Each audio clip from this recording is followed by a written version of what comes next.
that may move to order, or just try that. Okay. Obviously, when people are presenting, we're going to give them the respect of listening. If you have any questions, there will be time for question and answers at the end, so please don't stick your hand up in the middle of the presentation and ask. We're not going to time you, but Mr. Ron did say that we're looking for a minute per person, no more than that. If you're going over by quite a lot, we might try and give you the sign to try and wind it up a little bit. But take your time, think about what you're doing, keep your speak to your audience, keep your eyes on them, and you're good to go. Anyone got any questions here? Over. All right, so for our Group 4 project, we chose to do a self-sustaining and sustainable house. And through this research, we use we mainly use 3 different sciences and a bit of physics.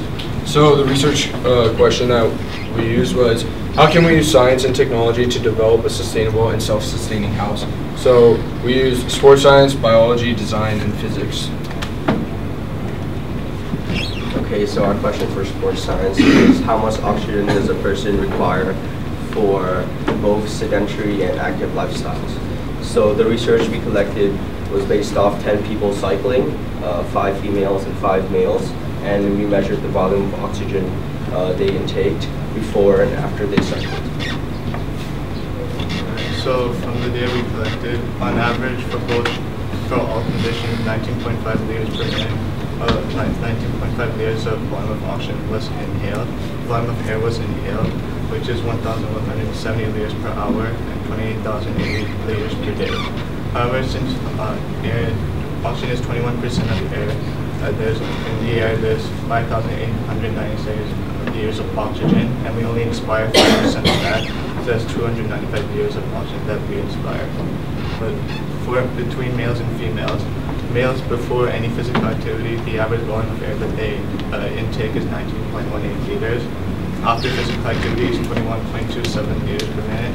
For females, before physical activity is 17.25 liters per minute, and for females after physical activity is 20.29 liters per minute. Okay, so for we had some limitations. So half of our participants were on the first day, and since we didn't tell them beforehand, we don't know how many hours of sleep they got. But then before the second day, we told the people that we tested to get at least 7 hours of sleep, that's a limitation. Another one is, since we did on 2 different days, the room temperature could have been changed because we didn't really check it. And also the time of day where we told them to do the experiment, because it could have been after lunch when they just ate, or like how much they ate and stuff.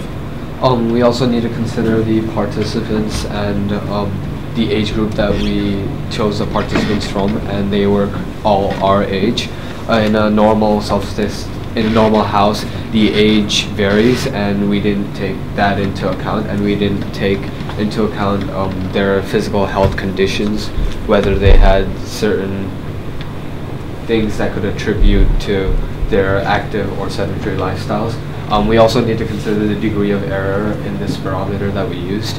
From what you've seen, it's 10 liters per second, plus or minus. This is a very large degree of error, given that our actual data comes out to 19 point something, I forgot. And that's really big, and we need to consider that when we're taking the results. So the next discipline that we explored was biology, and since we're looking at oxygen that one person requires to sustain a sedentary or active lifestyle, we used carbon dioxide and oxygen probes to measure photosynthesis and how much oxygen is produced within 5 hours of a single plant. And we tested it for 2 leaves of cast iron plants, which we found from one of the plants around school. And here are our results. As you can see from the graph, the orange is the carbon dioxide and the blue is the oxygen. Over the 5 hours, the amount of carbon dioxide decreased, whereas the oxygen increased. So this shows that the plants actually produced the oxygen. Okay, so after doing some maths on this, we figured out that it's the difference between the oxygen produced and the initial oxygen is 226. And by multiplying it through the number of days and number of hours, and then dividing it by the fact that a plant doesn't produce oxygen for 24 hours constantly for 24 hours, and since that, from the sports science experiment, we averaged that one person requires 295 liters, and given that 1,000 liters equates to 1.429 kilograms, we can compare the milligrams of oxygen that we produce and the milligrams of oxygen that is required for one person. So all in all, we need 39 plants to give rise to enough oxygen for one person in one day, and so therefore we need 155 plants for the whole family, for a family of 4. Keeping in mind that each plant that we measured, we assumed that there were 40 leaves on each plant. So we multiply that by 40. So some of the assumptions that we made in our calculations was the density of oxygen was 1.429 kilograms per cubic meter. And we also assumed that the oxygen intake for each member of the household was the same, which was the average from what the sports science group did. And the plants produced the same rate of oxygen throughout the 12 hours, which we assumed was constant throughout the 12 hours as well. The sunlight intensity was the same as the one conducted in the experiment, and is also constant throughout, since we know that photosynthesis is dependent on light, and that would vary throughout the day. We kind of assumed that it was constant throughout the day so that our calculations would be easier. So an extended research idea that we were looking into was finding the plant with the highest rate of oxygen production, as well as evaluating a closed system where there was a plant and a human, and if it was possible to make a breathable atmosphere, and what changes we had to make to our current calculations. So for the design aspect of this research, we decided that the house would be located in Bangkok, since we wanted to research the climate conditions and how we could accommodate that into the house. So we realized we researched the average temperature of Bangkok, which is 28.5 degrees. Bangkok also has tropical conditions, and it has 3 distinct seasons: the hot season, cool season, and rainy season. So we wanted to see how we could design a house that would allow all of that to be taken into consideration. So this is the three-dimensional CAD model of the house. So you can see that we have about 8 containers, each with solar panels on top, and vertical gardens surrounding the house. It should be noted that the house is under a big dome. The dome is so that the oxygen produced by the plants can stay within the dome and can benefit people living in the house. This is the floor plan of the house. So we're having 2 bedrooms, 2 decks, 1 area for the gym, 2 bathrooms, and then the basic living room and kitchen. So through our research, we have come to a conclusion where we're gonna use shipping containers to make the structure of the house itself, since that's what we believe that is the most sustainable method in doing so. Because by using shipping containers, we eliminate or reduce the amount of total time to create the house itself, since we're using pre-made structure of the structure of the shipment. Also, it's easier to recycle after use. Recycle the shipment containers, since we could just give it to someone else. And by doing so, we're saving more energy and manpower to create the house itself. And the total cost, since we're not creating a new material, but we're like reusing the old materials which are made before. The only downside for this method is how the shipment containers provide a bad heat insulation, which means that a house would get heated up more easily, and it's harder to cool down. So as said that we have heating issues. So this is the plan for our wall insulation. So first of all, it's going to be an insulated painted on the exterior of the container box. Then followed by the container wall. Then a house structure made by pine wood. And then an insulator, which is spray foam or polyurethane insulator. And then we're going to have a gypsum board or a normal plaster board so that we can have the house paint on the interior painted over. We're also going to use double glazed glass. So it is basically either 2 or 3 panes with an area of with a gas-filled area in the middle in order to avoid heat transfer from one side to another.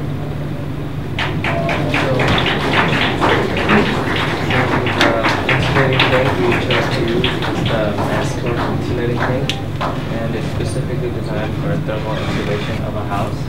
And the reason we chose it is because of its features with bonding, sealing, coating, potting, and its heat and chemical and steam resistant. And another key factor that we chose this for is that it withstands exposure to acids, alkalis, and many solids, which means it's very durable as a paint, so it's reliable. So for the vertical garden, as we mentioned, it would be on the outside of the house, and this would be to maximize the space that where we put the plants and grow plants to produce the oxygen. So we came up with the calculations of how much space would actually be needed, and then the space that is provided by the container boxes. And we can see that the container boxes provide more space than we actually need. So in order to make the house more sustainable, we use solar panels instead of conventional fossil fuel energy because it's like more sustainable, emitting less CO2. So a solar panel has solar cells which is made out of silicone, and when sunlight reaches the silicon atoms, it causes something called photoelectric emission that causes electrons to pop out of each atom and move to another atom. So there's atoms which have one less or one more electron. So when electrons move from the one more to one less, it creates a flow of energy and generates energy. So the advantages of using solar panels is that it's clean energy because there's minimal production of CO2 in the process. And it's inexhaustible because our source of energy is the sun, which has a very long lifetime. And there's a lot of future technologies that are being developed for it. For example, a company named Sharp Technologies developed a solar panel which has the same structure as a window, which would allow it to be used for both. And there's also many diverse applications with the amount of power that solar panels generate that we could use it for many different aspects of the house. But the disadvantages are that it doesn't work at night, it only works during the day. And it's affected by cloudy weather because then if the amount of sunlight exposed is minimal. And the initial cost of setting up solar panels as of right now is very expensive because there isn't enough technology that is being developed. And it requires large areas for sufficient energy to be applied for the house. So in conclusion, if we go back to our research question of how can we use science and technology to develop a self-sustaining and sustainable house, from our research, there's a high possibility that we can. However, we haven't taken into consideration many limitations, and so in order to actually create that self-sustaining, sustainable house, we will have to do more investigation and research. Thank you.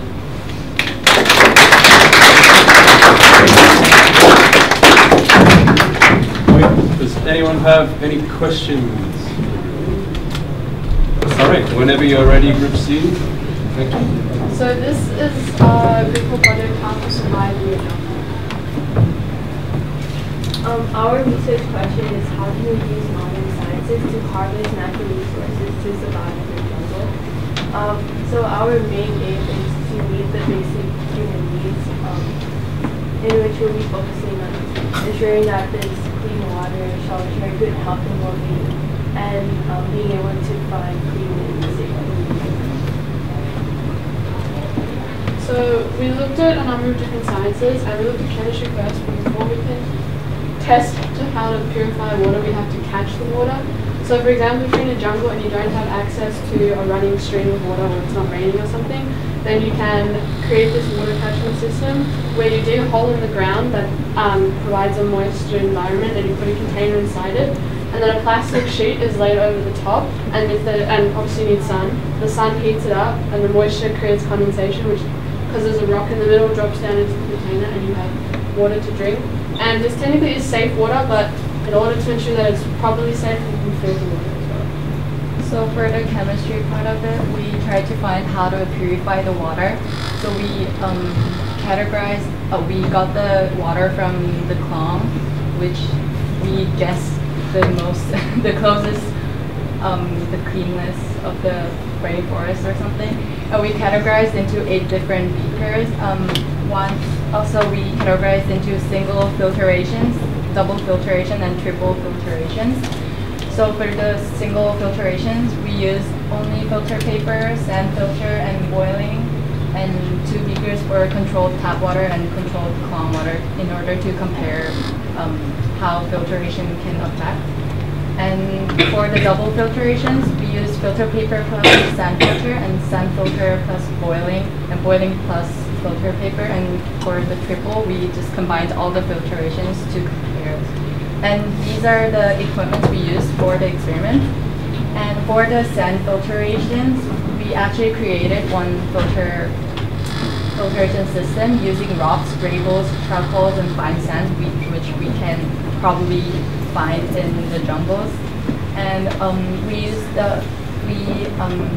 put the cotton at the bottom so the water can drop.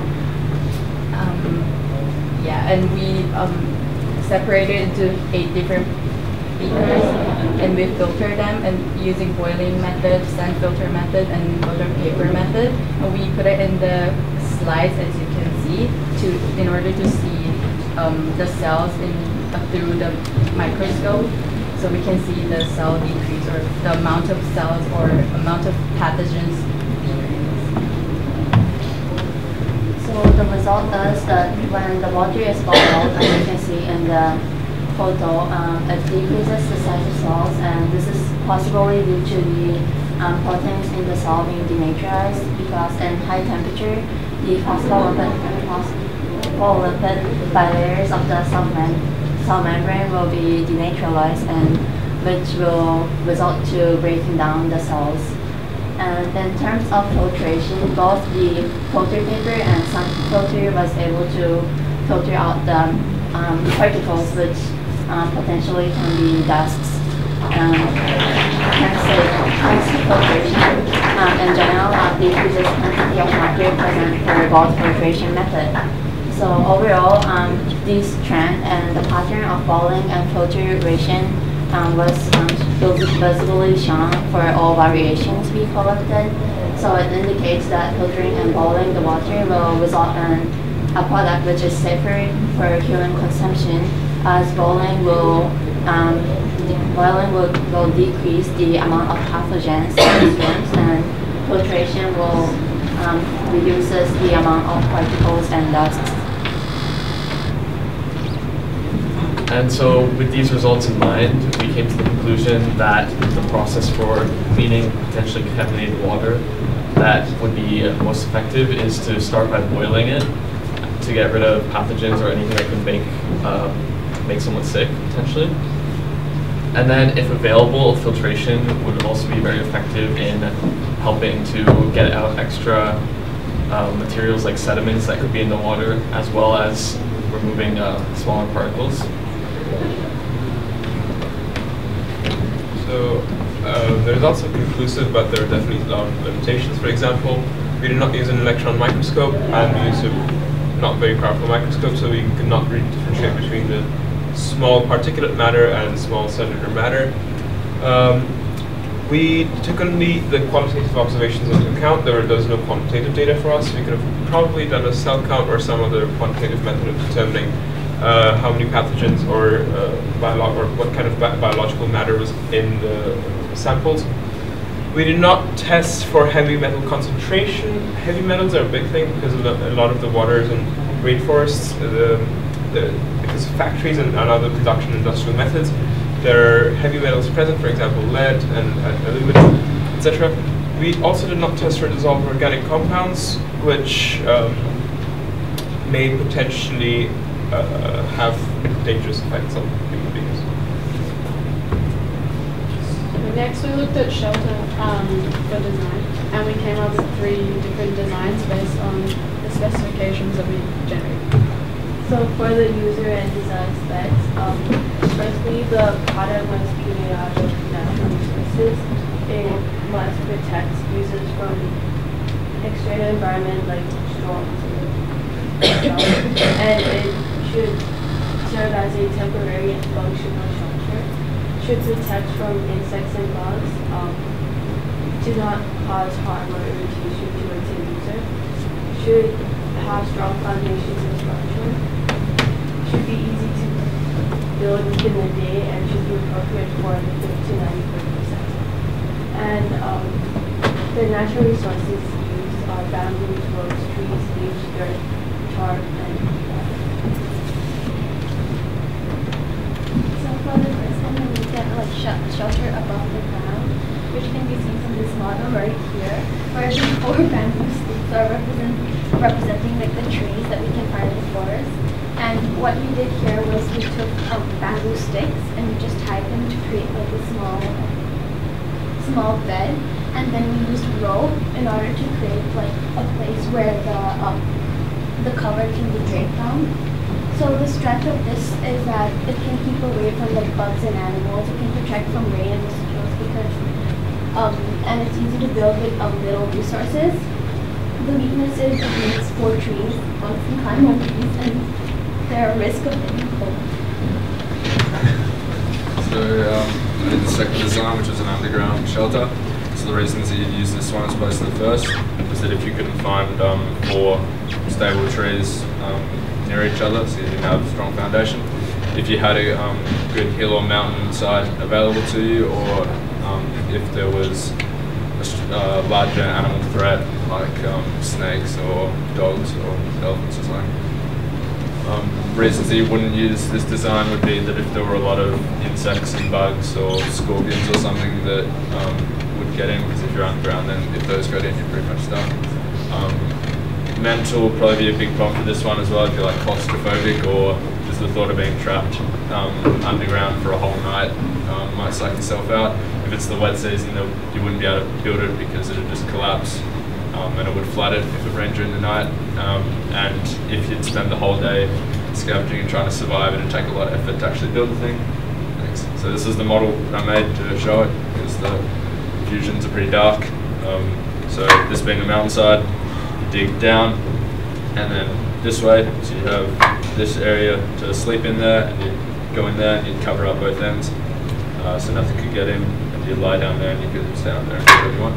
So in designing it, I looked at the proportions of people to get the right sizes, and then used dimensions of sleeping swag to get the sides for the thing. Yep. So for our third design, we built a on-ground shelter. As it is simple to build, it's very effective as a temporary and functional tent. So the materials that can be used to build this mainly consist of wood, but bamboo can be used as an alternative as well. And for a rope, we can find fibrous wood or any natural fibers that can be found lying around as a mean of rope, so keep the structure up. And there's also a fireplace to keep the user warm, as at night the temperature can drop all the way down to 18 Celsius. So yeah. So for strength, other than serving as a shelter, it keeps the insects and bugs away, and also has a fireplace to keep warm. For weaknesses, other than keeping away bugs, you need to build a gender-like bed, as bugs are still susceptible to affect you and may irritate you at night. And yeah, basically it. So next we looked at food and nutrition, because that's also a basic human need. So we looked at the types of food that you need to eat in order to live a balanced life and to survive. And these are the main things that we came up with. So we started to look for foods in the jungle that could sustain these, and we found a variety. So for fish, it can provide us with protein, energy, and then there's cashew nuts that can provide us with iron. Hot lian that can provide us with iron and protein as well. There's elephant foot yam that we can find in the Thai jungle that can provide us with energy and calcium. There's gooseberry that can provide us with vitamin C, and then insects and bugs that can also provide us with energy and protein. So these are the things that we can find in the Thai jungle that are edible. But can't necessarily rely on them to do come from California.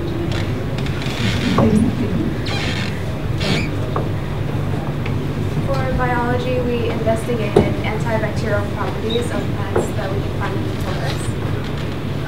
So our methodology was to do a zone of interest where we found basil leaves and aloe vera from the greenest garden. We grinded the leaves and extracted the juice, and we dipped paper discs into these extracts and placed them onto agar gels.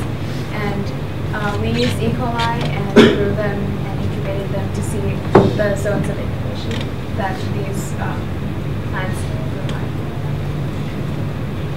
Okay, so here on the right you can see that's a picture of one of the samples, and on the left is the mean averages for all the zone of inhibition. You can see it on the left. Detergent obviously would be the most effective. However, you can see with aloe vera it's not too far behind. And with basil leaf, also still effective. And it is important to mention that water had no inhibition. And I mean, in the jungle, water is good for washing away things, but it is not as effective for antibacterial properties. And for the aloe vera being more effective, almost double basil leaf, we theorized that aloe vera is more effective with E. coli than basil are, and this is one of the limitations for our experiment, as the bacteria here is E. coli, and further investigation would be to test for different types of bacteria. So the antibacterial compounds for aloe vera was pyrrocatechol, which denatures proteins and disrupts cell membranes, and the other antibacterial compound for aloe vera was cinnamic acid, which inhibits glucose uptake and ATP production in cells of bacteria. The antibacterial compound for basil was methyl-eugenol, which regulates inflammation levels in the body. Oh, it's important to mention that if more applicable, if you're in the forest and you see aloe vera, you would have to peel it as the juice is inside and then rub it on the wound and such. And for basil leaf, it might be a lot harder because you would need a lot to mash it up and such. Yeah, also I looked a bit of physics the last couple of days to get a deeper understanding. So I built a couple of really dodgy slingshots to test for different ways to hunt things or protect yourself. Doing some simple equations for those because the elastic bands, which I assumed would be the only form of pulley system that you might have in the jungle, you couldn't get much drawback on it. So the distance you could actually propel something or with any force was very limited, so that wasn't a good option. Also, doing some quick calculations for if you just had a small rock throwing it, even from a really close distance, it wouldn't be that effective in killing any animal, and assuming that you could maintain this force over a great distance, that wouldn't be any help even if you hit them. So the conclusion was that an object like a spear that has a concentrated point, so since you can maintain a constant force but have a small surface area in the collision, then the high force and low surface area, it's a high pressure system, and you have a greater chance of puncturing the skin of an animal. Also, I took part in one of the other groups, fire burning studies things. Not really related to physics, but this is where I get to talk. So we worked with paper and wooden stuff and found out that that wasn't at all effective in starting a fire. So So if we were starting a fire for heat in the jungle, we concluded that we need kindling and other dry leaves and stuff. So for further investigation of this, because we didn't have that much time, in the realm of physics, we look at stars and how we, in the jungle, you'd be able to map the stars and navigate properly using physics. So in conclusion, these are all the disciplines we looked at. In chemistry, we learned how which method of filtration is best to produce safe drinking water. In sports science, we looked at what food there is available in the jungle to sustain life, and how we should know what kind of food is available, and knowledge, pre-existing knowledge, prerequisite knowledge is important before we go to the jungle. In design, we learned that it's easy to harness resources in the forest, and pre-bought ones to successfully meet shelter and water needs. In biology, we've learned that aloe vera is the most effective natural method of combating against, inhibiting E. coli. In physics, we learned that spear will be the best weapon for protection and hunting. And kindling for fires is also an effective method. And stars would be a good method to investigate or extend our research. Overall, our research question was, how can we use modern sciences to harvest natural resources to survive in the jungle? And we found that through using the different sciences, it is possible to find ways to harness materials to survive. However, it is best to be prepared for the worst, if any, and we should always, if possible, bring whatever materials we can to make our stay in the jungle as comfortable as possible.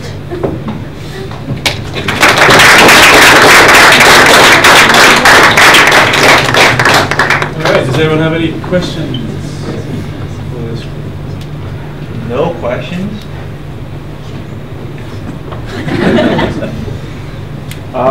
One was with the filtering and so forth, you gave a couple images. I'm wondering what biological agents would you be most concerned about?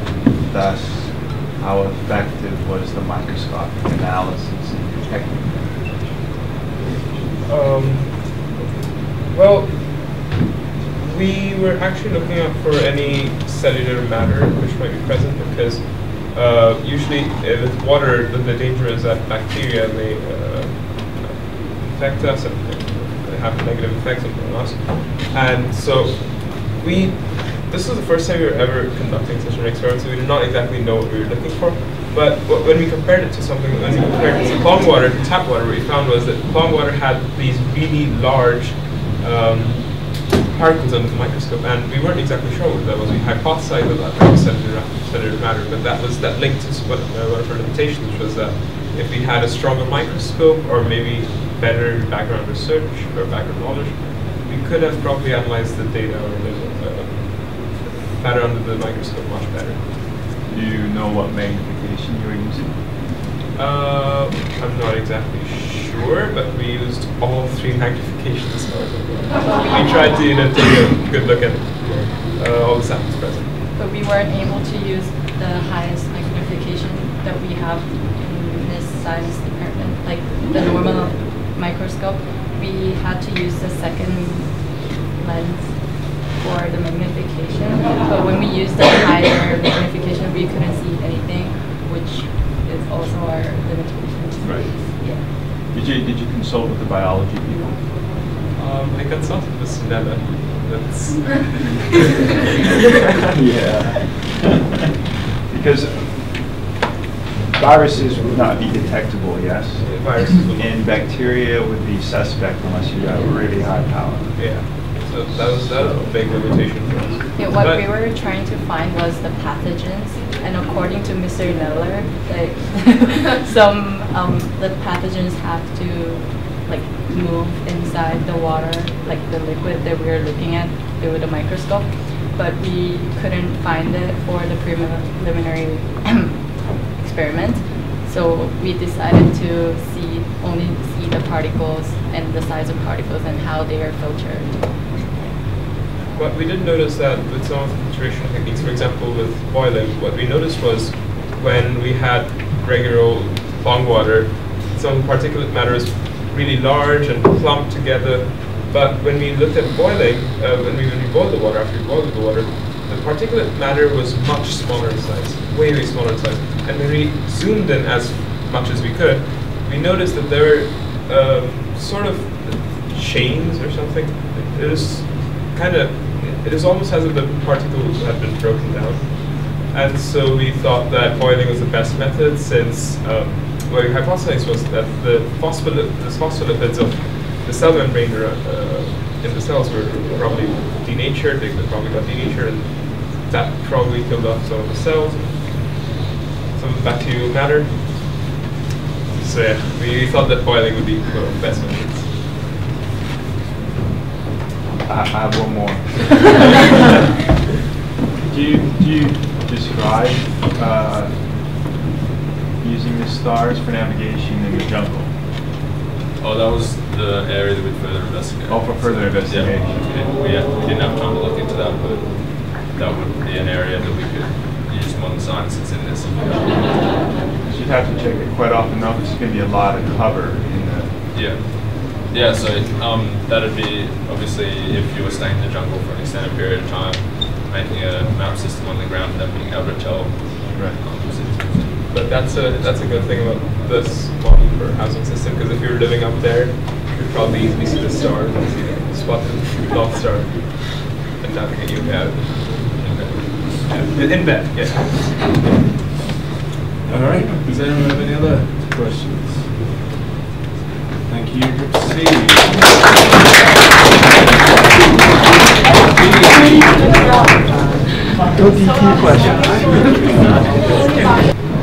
We investigated superhumans. So our research question was, how can modern science and technology be used to synthetically manufacture superpowers or superhuman abilities? And specifically, we focused on enhanced energy, super speed, enhanced vision, and making an exoskeleton or super suit. So the biology series, we focused on enhancing energy levels, and our topic of interest was caffeine, which is present in many energy drinks and also coffee. So a question that we had was whether caffeine made us feel like we had more energy because it made us more awake, or was it actually because it increased or enhanced the rate of respiration? And in order to explore it, we put yeast into different conditions with varying concentrations of caffeine, and we measured the rate of respiration by looking at the change in the CO2 concentration. So this was our methodology. First we prepared two solutions, a glucose solution and a caffeine solution. And then we mixed the solutions together into 4 different concentrations, one being the controlled condition, using only distilled water and glucose. And then the solutions were placed in a 37-degree water bath. And then we calibrated the biochamber and added in yeast first, and then the solution, and then we measured the carbon dioxide gas levels. So our results were processed in terms of percentage increase, and we graphed it in a logarithmic graph. So it shows that for the first 3 minutes, the 100%, 50%, and 20% variations had a higher rate of respiration in comparison to the control. Although after the 10-minute trial, it seemed that the control variable actually reaches higher rate of respiration overall than the others.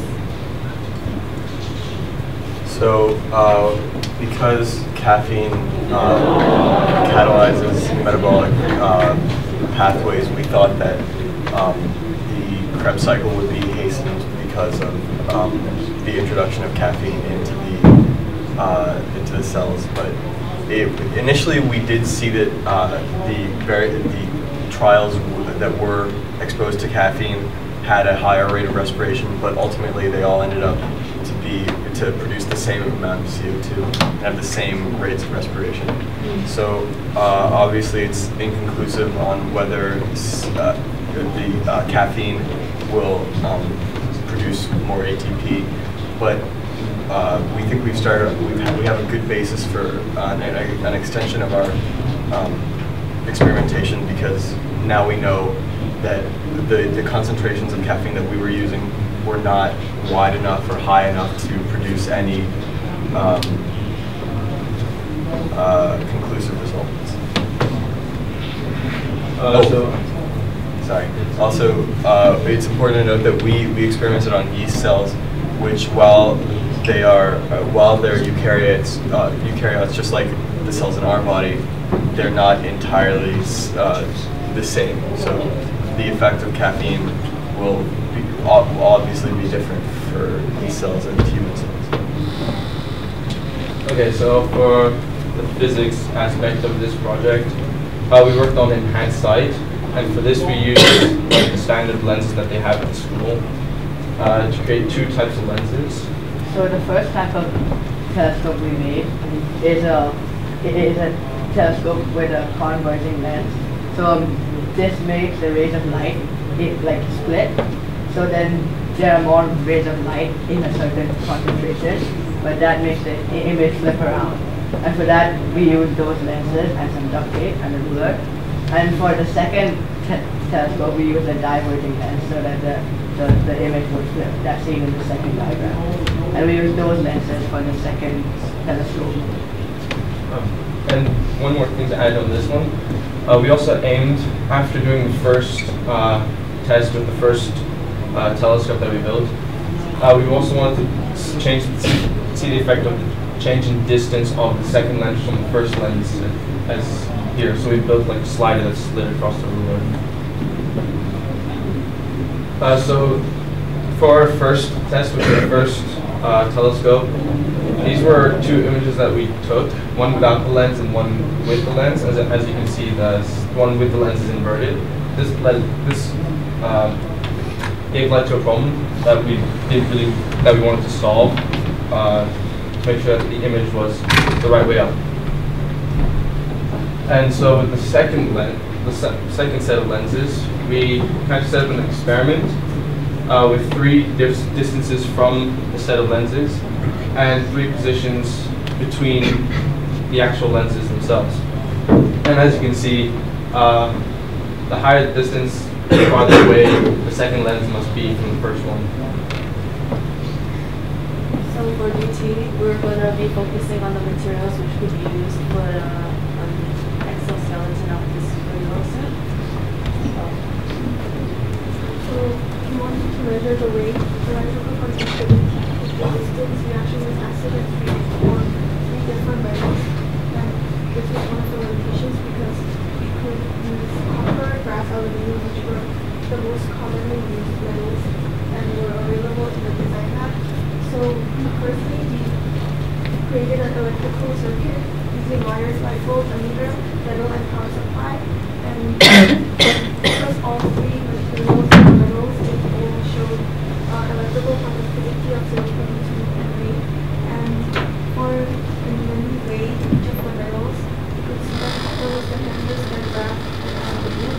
And we also tested the reaction with acid by using a 150 milliliter beaker and by using a flip pen of 25 milliliter acid we saw that copper doesn't react with both hydrochloric acid and sulfuric acid, and brass doesn't react because brass is an alloy of copper and zinc. The copper aspect doesn't react, but there was some reaction which was coming from zinc. And for the aluminum, it reacts the most vigorously with hydrochloric acid and sulfuric acid, although the reaction with sulfuric acid was slower than the one with zinc. We also tested the strength of each of the metal. So for the first test, we made a little hole on the side of the metal, on each of the metal, and we used a Newton meter of 3 kg and cooled down for 30 seconds. And we could see on the picture that aluminium was the least strongest and brass was the most strongest. And for the second method, we started heating the metal, and we could see that all three of the metals are not heat resistant as it stayed on as it created a mark, and it also bent a little on the foot of weight, so it made it weaker. And we could see a more heat. So as a result, we found out that brass was the most suitable material to create the exoskeleton model. Even though brass doesn't have the lowest weight, but it doesn't react with, like, there's not much reaction with acid, so we got like the suitable material to use to create the best gloves and protection.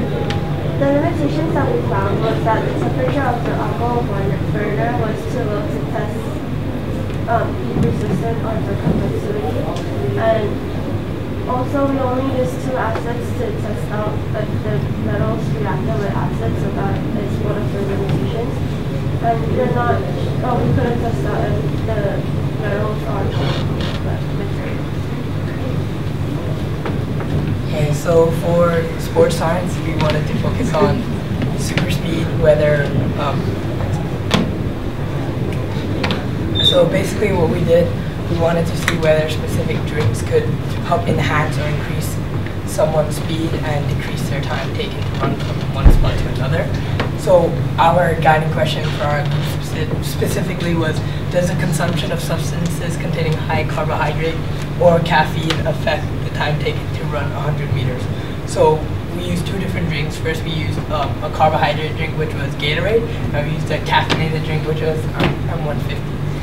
So basically how the experiment went was, we first measured out using a wheel tape measure 100 meters, which would be the distance that the participants would be running.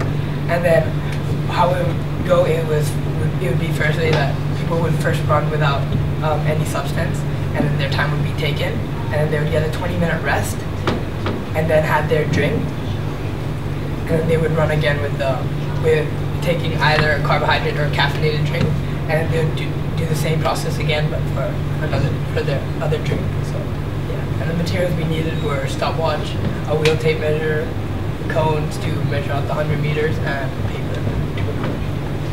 From the graph, it can be seen that with the use of substance, high carbohydrate, high caffeine, shows a reduction in time taken to travel 100 meters.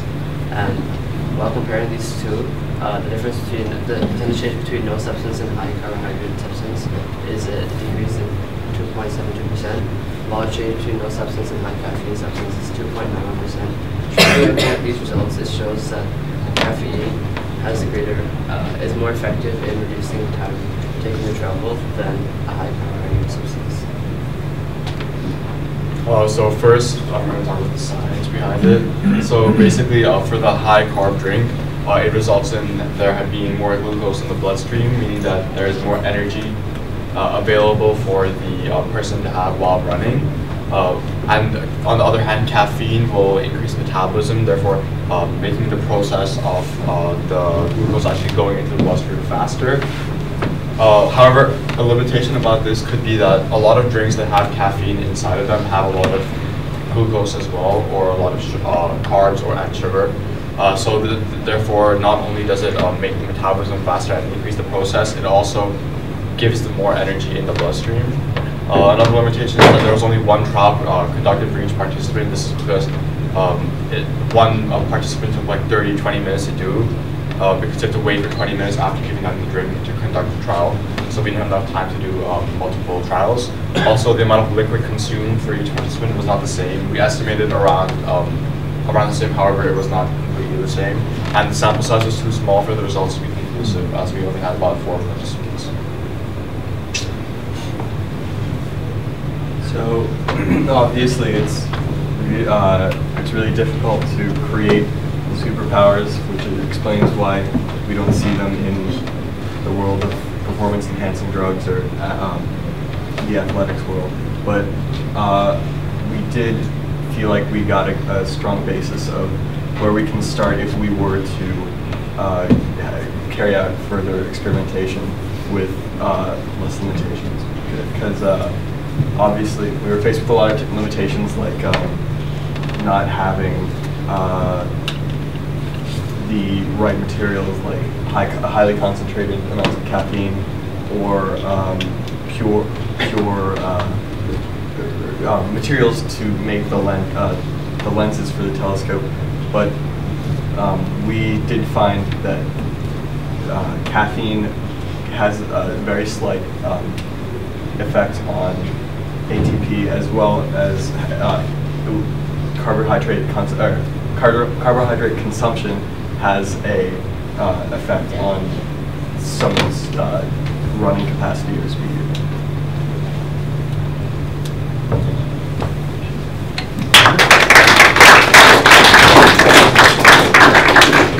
Questions?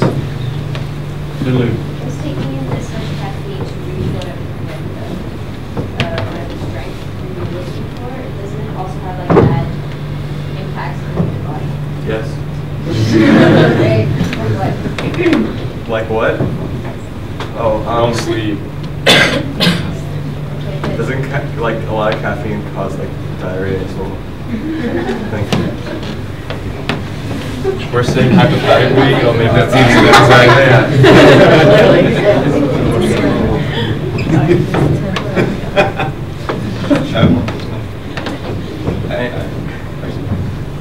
So I'm curious as why you chose the 100-meter sprint as a way of measuring the effect of caffeine. We wanted to see, like, in a short period of time, since we only took it 20 minutes before, we wanted to see whether like a superhero could like run away or like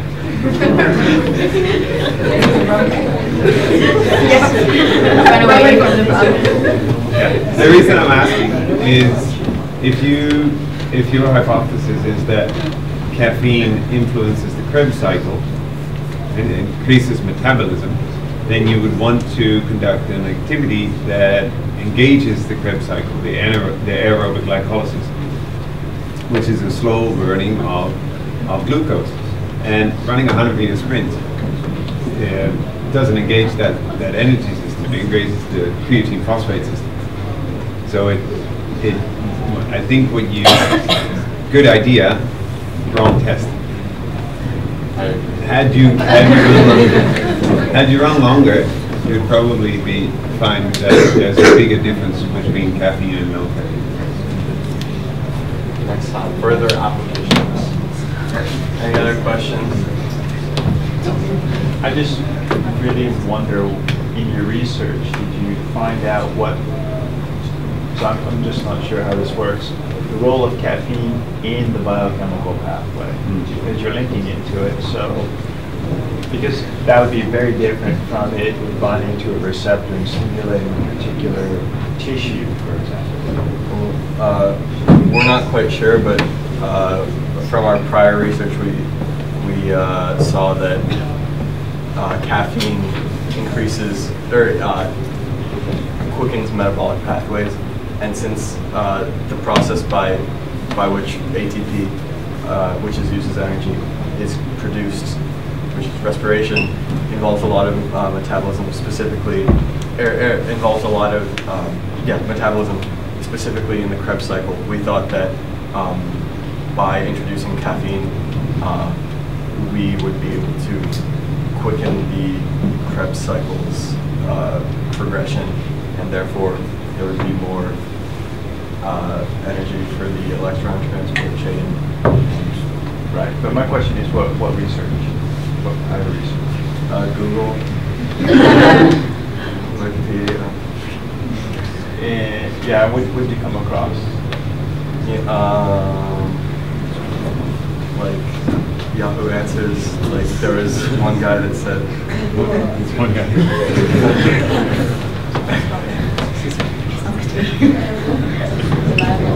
All right. Any other questions? Okay, thank you very much.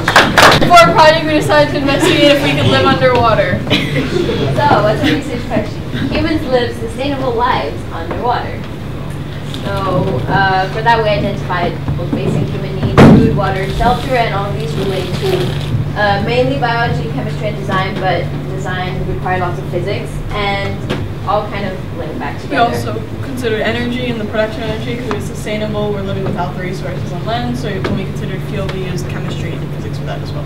Yeah, and so why do we want to find out if we could live underwater? It will, because of this, like with the rising sea levels, it would be interesting to know, and also if people just want to live there. They like isolation or hate people. It's an option. All right. So, food. In the biological aspect, we thought it would be important to look at, to center our research question around food and sources of food. So we investigated the possible sources of food that we could take and would be most logical to stock. So our research question was how much energy is there in food, and we used a simple scientific experiment where we chose 5 different variations of food, so seaweed, strawberries, rice crackers, almonds, and taro chips, which is what we had available in school. And our controlled variables were the volume of water, which we kept at 20 milliliters, initial temperature, which we kept at 24 or 25 Celsius, and the mass of the food, which we kept at 0.5 grams.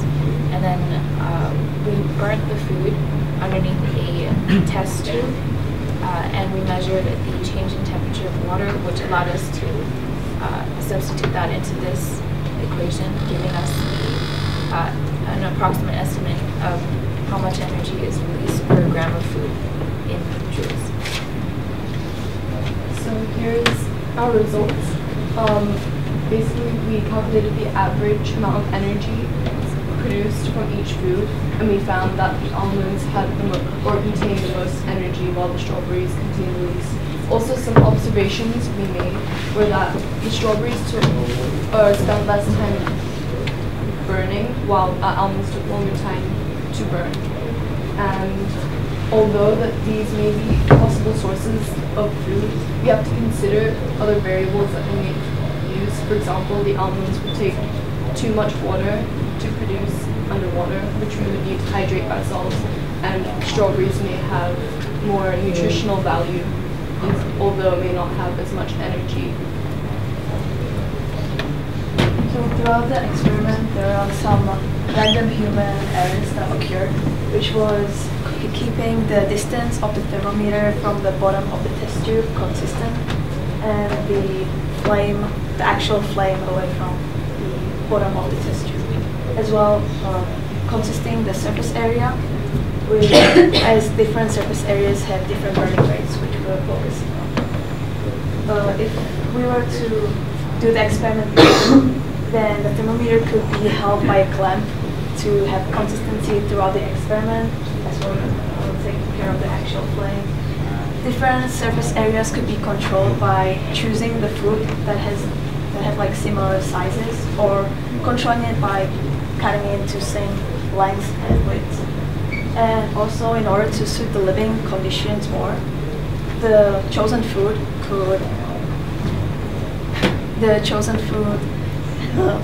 is to make sure that it has large energy production, and that it uses small water supplies which are being produced in the house. For example, the food could be potatoes or beans, as they can be grown in harsher conditions and use lower water supplies.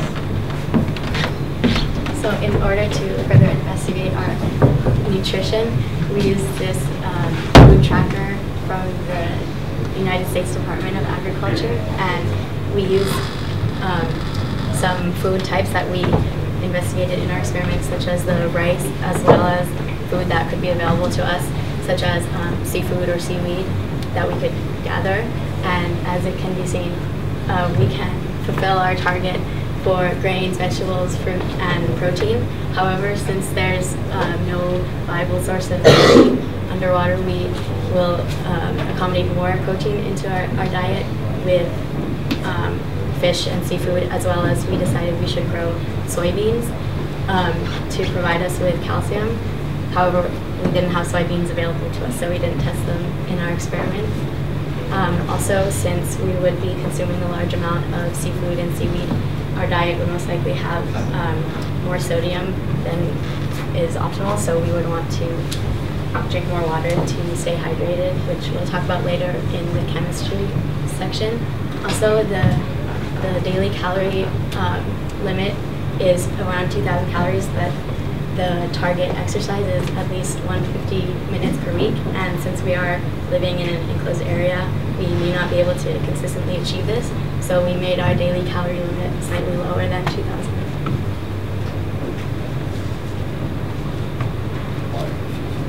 So for chemistry, we decided to look at water and fuel to determine, with water, we decided to talk about to what extent does the salinity of seawater affect the rate of freshwater production.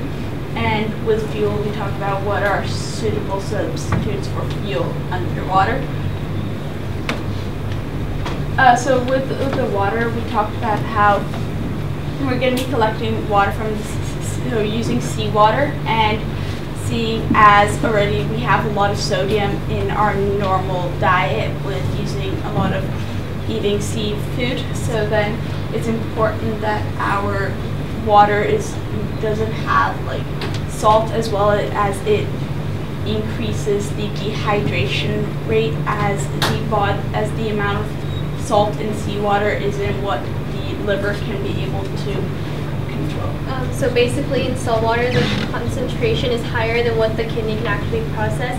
And so since we're already having, salt is already a normal part of our diet, however, salt in seawater there's way too much, and so the kidney has to use the water that's already in their body, and so you're basically dehydrating yourself to get rid of the excess salt within the water. And so that's basically a continuing process until you die. So preferably we don't drink seawater. And so during this map, you can see that throughout the world there's different salinity levels, because near the Arctic and Antarctic oceans, the water has less of it's like around 34 ppt, because the ice constantly melts, and so that's diluting it, and so that lowers the salt concentration. However, in the Mediterranean Sea, you can see that it's around 37 ppt, which is a really high salt concentration. And so through our experiment, we can see different rates of fresh water being produced from different ppts throughout the world, and so that can actually help us choose a location of where we want to settle so that we can make as much fresh water as possible. So for this, we did 34, 35, 36, and 37 ppt, which is basically the main range of salt concentrations. And so we distilled it because you have to desalinate the water to separate the fresh water from the salt. And so you have to have a heat source, which you'll explain in the fuel part.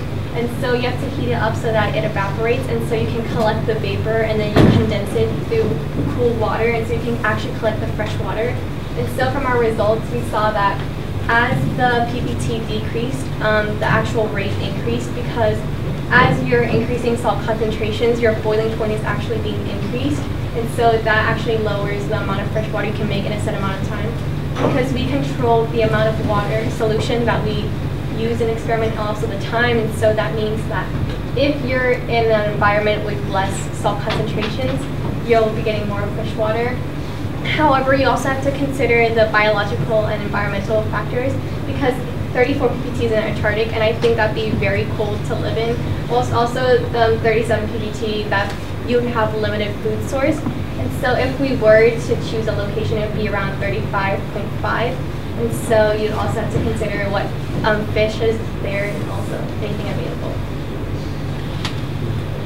Our research question was, how does biodiesel synthesis vary between the uses of vegetable oil in terms of soybean oil and fish oil? So biodiesel is a fuel that is made from natural elements such as plants, vegetables, and reusable materials. And so we investigated this by ensuring that for sustainable survival underwater, biodiesel may be a feasible source of fuel for various processes and energy requiring machines underwater, as this form of fuel is not only more sustainable than alternative energy sources, but is also accessible underwater. These oils were specifically chosen as fish oil may be accessible underwater through the hunting of fish and obtaining oil from that, and whilst vegetable oil in the form of soybean oil may be obtained by the aforementioned sciences through our system. So this was investigated by performing the investigation by varying the oils from fish oil and soybean oil as previously mentioned, and this would determine which would produce a greater change in the enthalpy of the reaction. And so the total heat of each system was found and allowed for understanding of which oil may be more efficient at generating a diesel substitute for energy underwater. So the process we used to synthesize biodiesel was transesterification. What happened was we got an oil, which is a triglyceride, and we used methanol and a sodium hydroxide catalyst. when mixing methanol and a sodium hydroxide catalyst, the sodium hydroxide will displace into a hydroxide ion and a sodium ion. The hydroxide ion will form bonds with the final hydrogen atom on the methanol to create water. And the problem we came across when doing this was that with water in the equation, what happens is that the triglyceride can react with the water and create soap, which is a byproduct that we don't want. Because we want a full 100% yield of biodiesel, what we used was a really low amount of catalyst and a really high excess amount of methanol, which helped to break the bonds. Where you can see the pink ones. It breaks the CH2, CH, and CH2 bond, allowing that other chain to bond with the CH3O- ions to create the mixture of fatty esters. And the other byproduct we got is glycerin. During the process, we used a reflux condenser so that we can, so that when heating it up, none will evaporate and we can get the full yield. And another process which was quite apparent when separation was that we knew that the density of glycerin was more than the density of the fatty esters, so it automatically separated and we just took the top part, which is biodiesel. So from that, we then used the biodiesel and then we used Phillips Harris combustion apparatus, which is located in the corner over there. And we used that to basically combust the fuel that we had obtained. So we did this by measuring the initial mass of the fuel and then the mass after we finished combusting it until it stopped heating up. And we also measured the initial temperature as well as the final temperature. Then with these measurements, we then continued to calculate the enthalpy change of combustion. And then from this, we decided to use propane. We didn't actually conduct this, but we used from the data booklet as our control in comparison, because propane has also been used on Earth as a form of fuel in other processes as well. So with this, the fuel that we obtained from soybean, the value that we obtained was a lot higher in comparison to propane, and fish oil, the value that we obtained was smaller in comparison to propane. So from this we concluded that if we were to use this process underwater, we should try and grow more soybean oils, as this would produce a high amount of energy and fuel that we can then use in order to do other processes within the house that we built. Sorry. So other than biofuel, we were doing research and we realized that we needed more fuel. So the biofuel has helped to create the heat for the house. However, the biofuel also helps run the generator. Y'all! That helps generate more energy. So in order, based on, none of this is a conducting experiment, this is all based on secondary research. We identified these current turbines that use the natural flow of the ocean to turn the turbines and create what is approximately 9,000 joules of energy per hour. This is only, and then we also need oxygen, so this is actually only just barely enough to run the electrolysis oxygen generator, which takes water from the ocean and creates oxygen and hydrogen. But again, because all the energy from this is used in this, we needed more energy. So the hydrogen produced, pure hydrogen produced by the electrolysis oxygen generator powers a hydrogen electric generator, which provides more than enough energy to power the rest of the house, considering the house overall needs about 200 kilowatts per hour to run, or kilowatts per month to run, including kitchen and LED lighting. The other thing was the energy generated by this, the 9,000 joules would be necessary in order to run an oxygen generator that is producing at about 90 pounds per square inch, which is not the air pressure level necessary for humans to survive. It's actually closer to 15. However, the 90 would be necessary for when you attempt to exit the house. There's a vault basically that you jump into. But in order to make sure the house isn't flooded with water, you have to increase the air pressure in the compartment that people are in to about 88, which is the level of water pressure 50 meters deep, in order for people to exit and enter. Again, the hydrogen generator is also very loud, so we put that separate from the rest of the house. So for design, we're more focused on the shelter, but we had to split it into 3 sections because we had to look at different things. So the physical aspects, how to relate all the different sciences together, and the material properties. So our methodology. So So our methodology is to create a form or design first, and then using the elements from like other sciences, we develop another design, which is our final design, and we created a prototype for others to visualize. So there are two aspects that we have to consider. The first one is sustainable living. So our house is designed for 2 people, because if one person, then to me it's quite boring for them. So another thing we consider is the furniture. So we went to do research on the mean weight of the furniture. So it was around 156,000 kg. And also the other one is the physical appearance. So our house is designed for to be quiet because it's under the ocean. So it has to be, and also in the physical appearances, you have to make sure that it's not too disruptive in the ocean and that it uses natural light, for example, because at 50 meters underwater, you still have the UV light still reach, so it's good for agriculture. So we had to make it transparent materials, and we use cement pillars to make artificial reefs so that it would also help the environment we're in and not just disrupt it. So before taking consideration of other sciences, we developed a sketch, which is the left, of how the living space would look like. And after taking all the information in and gathering it, and then we developed this sketch, which will be finalized into this. So this one you can see is the bottom level where the pillars are and the turbines are. While this one is the first floor and the top left is the second floor. So we incorporated chem in here, and we incorporated bio over here. So with the design, we had to gather all the other research we had, so all the other sciences, and put them all together so that it would work. So, for example, when we found out that the hydro power generator makes a lot of sound, we had to put it outside of the house so it wouldn't bother the people who live in it. But we also made it connected.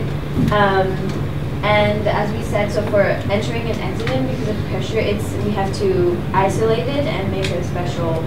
So we have to relate everything together. With all that data, we had to choose appropriate materials. So at first we thought we would make the dome out of glass, but then we found out it's really heavy. So instead, like in most aquariums, we use PMMA acrylic, which is called like it is still very heavy though, because it has to be really thick in order to withstand the pressure. And all these materials have really high, well, these two materials have really high compressive strength.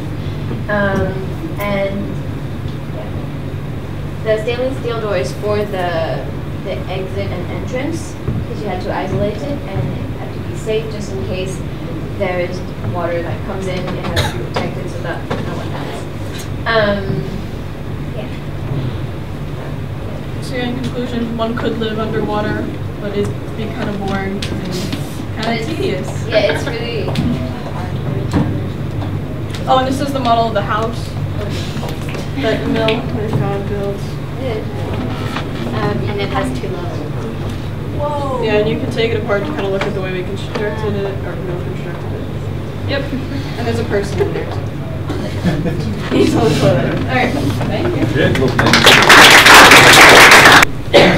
What was the reason you had to find out the weight of the So we could determine the weight of the amount of pillars that we put underneath. I forgot to say, but with all the materials, to figure out, for example, the pillars, we had to calculate exactly their compressive strength. Then we had to find the total weight of the house, but it's really heavy. And plus because of the design, this part is going to be in PMMA and these are like cement, so it wouldn't be the same compressive strength. And we have to divide, so like the PMMA part takes 1/4 of the whole weight. So we had to distribute that evenly, look at how much they can withstand to have the size, which was 20 centimeters diameter, and they were like 3 to 4 meters high. And also the fact that we could have made it on the floor, but for the water turbines, there's more current if it's elevated. There's more current because if it's elevated, then it forces the water to push through the little section there, which should then generate more energy than just having it standing outside of it. So that's why the furniture was a part of it, and also making the couple movable, And also there's less gravity underwater, but there's still gravity if it's meters deep, so taking into consideration. Anything else? Yeah? Since pollution in the ocean is one of the biggest problems right now, how do you find that? Most of this is renewable, but it could be used almost every gas that we form in other ways. So I guess carbon monoxide produced by humans go back into the trees because we have agriculture growing. All the hydrogen gets used by the electric generator. So actually most of the waste is just not biological waste. Well, we established that first of all because it's in the ocean, we wouldn't wear clothes, like the heating would be fine. So like the clothes waste, we don't care about that. And plus, it's Did we say that? Nobody wear clothes. No, but like it's actually lots of waste. Like, if you think about it. And in terms of like human waste or other projects that are going to waste, we decided that we'd use that for fertilization for the agricultural stuff that we made. Yum. Anything else? All right. Thank you very much.